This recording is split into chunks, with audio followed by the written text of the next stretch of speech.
Welcome back. Now, in an incredible career spanning over 50 years, Simon Callow has celebrated 4 weddings and a funeral, had a room with a view, and has even witnessed Shakespeare in Love. But now Simon is set to play a washed-up rock star. It follows the story of a fictional band who'll do anything to make it to the top. Let's take a look. Congrats on the song. 15 weeks at #1. So I'd love to do a background piece on where you're from. Where I see it. And how you came out of nowhere. There are 6 rules for making it rock. So what are your influences? Well, influenced by anyone, you know, especially not Richard O'Keefe. First, get your band together. Next, get a really catchy tune. You ever heard the expression, A strong hook. good artists copy, Isn't that exciting? great artists steal? Simon joins us now. I have to say, this was fun, but bleak and complex, and you're playing an ageing rocker. Yes. Tell us a little bit about it. Well, I mean, he's brain damaged, I think, would be the right phrase for it.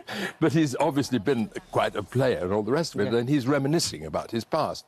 And his advice to the rock world about how to succeed is completely incoherent. So, of course, I couldn't resist playing. I mean, I've never played anything remotely like this. I've never been to a rock concert in my life. But it was a world. The movie presents this crazy world. I don't know, is it true or not? I don't know. It sounds credible to me. It does. I mean, you do play it brilliantly. It is one of those parts, you know, I guess the opportunity to do something completely different, to throw yourself into it. How did you get into that character then, if, as you say, not even been to a rock concert?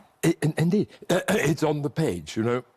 We rather rely on the screenwriting, and the director's the co-writer of it, and it's brilliantly written. Yeah. You just look at it as an actor, and you just know how to do it and where to take it, because it's, for me, it's a virgin territory. I've never done that. Well, you say you've never played, I don't know, complex music rocker, but of course you were on stage first as Amadeus in Peter Schaffer's adaptation. And when I watched some of this, I was sort of reminded of that energy, that darkness, that slight sort of weirdness that you did when you were on stage as Amadeus. Well, I mean, and that was an incredible sort of a role to have, to play Mozart, because I don't think there'd ever been a stage presentation of Mozart before, and he was an extraordinary, hyped figure, and he wasn't unlike a rock musician, I suppose, in that sense. I mean, on the other hand, he wasn't getting stoned every night and losing parts of his brain. The story of this is a funny one, because I mean, it's won loads of awards. It's sort of not one genre, it's not one thing, it's sort of mystery, it's kind of a rock opera, it's got the lot. Yeah, it has. It's a sort of, it's as mad as they are. The film is completely mad, but that's very attractive to me. Very. I often play quite literate characters, you know, rather grand, some of them, and it's just a joy to let my hair down. In fact, though, what I did was to tie my hair back.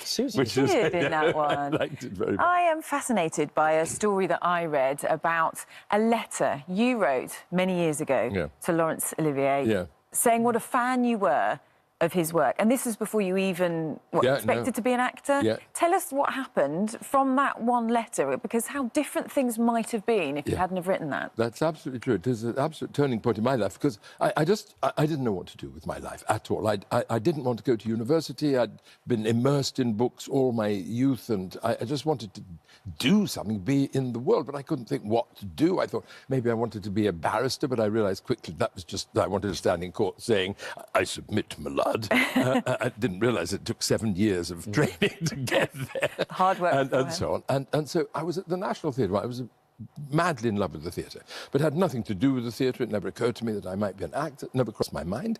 But I was at the National Theatre, which Laurence Olivier was running in those days, and I thought, this place is so wonderful, because everybody working here is dedicated to what's going on the stage. And these are the days of Maggie Smith and Jim Plowright and Laurence Olivier himself, John Gielgud, Ralph Richards, the greatest actors in the world. And so I wrote to Laurence Olivier a closely typed 3-page letter explaining to him what a wonderful wonderful theatre he was running. And I think I ended with the phrase, "It makes one proud to be British," which went straight to the heart of Sir Laurence Olivier, who wrote me a letter back saying, "If you like it so much, why don't you come and work here? We have a job in the box office." So I went to work in the box office. The best place to start in the theatre. You know, am I right? I mean, another love of yours is, of course, the great Charles Dickens, and that's created all sorts of friendships. Not least your enduring friendship with the Queen, who shares your passion for the great Dickens. She does, and she's a great fan of reading generally, as you know. But the other week, she came to the Dickens's house, you know, in Bloomsbury, and she revealed how much she knows about the books and about the man. Yeah. But there's nothing like going into the house. I think she'd been there once before, but now it's restored to exactly the way that it was, and she was extremely happy. Well, the two of you are mates. I think people have warmed... I wouldn't go so far. People have really warmed to Queen Camilla, and part of that is this sort of authentic connection she has with the charities that she cares about. And the causes that she supports. And I have to say, obviously, for the theatre that she loves, and that's when I first met her quite a long time ago in my dressing room at the Chichester Festival, and she had clearly got it. You know, that was... And other women influences you. I was fascinated to read about Dame Maggie Smith, who, when you were in Room with a View, she only really, as I understand it, liked you the moment you swore, and she did sort of, "Oh, you are human," or something like that. Is that right? Yes, I tried. I couldn't remember the next line. And I thought, well, why would she not think I'm human? I mean, I didn't think of her as human because she's perfect. I mean, she's one of the most gracious and exquisite actresses who ever lived.